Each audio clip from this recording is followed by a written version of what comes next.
The key issues in crops in Uganda that could have an impact on food security in Uganda are basically around the major crops themselves that are grown here in Uganda and which most families rely on for food security. Our main staple here is plantain bananas, also called matoke.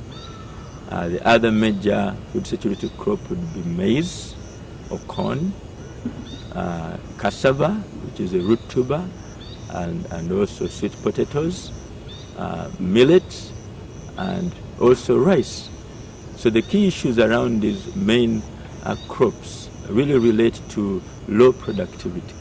While there are many families involved in producing these crops, because like in rural areas, as you recall, this is where they get the food to consume in the homes, but also increasingly is where they get income, because in the rural areas now this is their form of livelihood. So the key issues therefore relate to low productivity levels of these crops, which are also a result certainly of poor soils. The soil fertility in most areas here in our country is declining. Poor genetic materials, availability of seed. The seed and planting materials are available, but most of it is sold.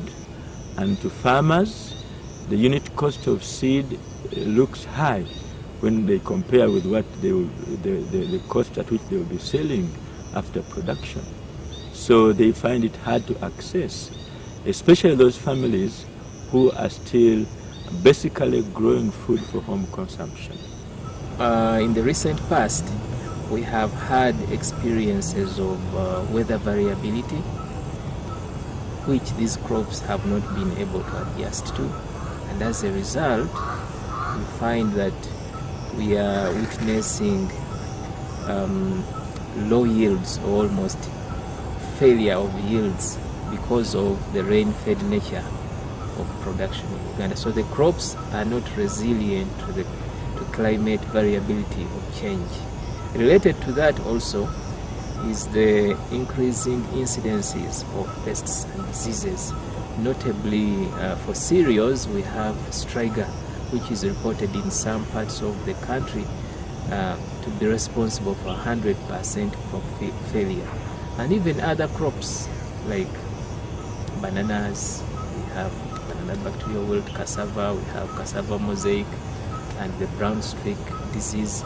All those, are new developments which have had an impact on food security because of crop failure as a result of climate change or climate variability and incidences of pests and diseases among major crops. The issues that I've mentioned above affect both cash crops, that is the traditional cash crops such as coffee, tea, sugarcane and cotton, but also they affect the food crops.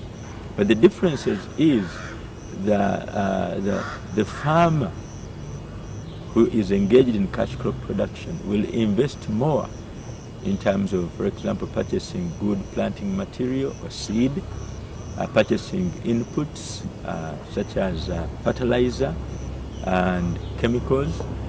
They will invest more in those cash crops compared to the food crops. And so, yes, the issues are the same, but the difference is in the priorities that farmers are going to invest into improving and making sure that these crops do better. I must point out also that there is another issue, the gender issue, because most cash crops are controlled by men. Anything that becomes marketable, men will come into it. They are able to access credit or other forms of capital to be able to invest into it, while the women are often less privileged and they will not be able to invest as much, except for those who can join groups and access a group microfinance.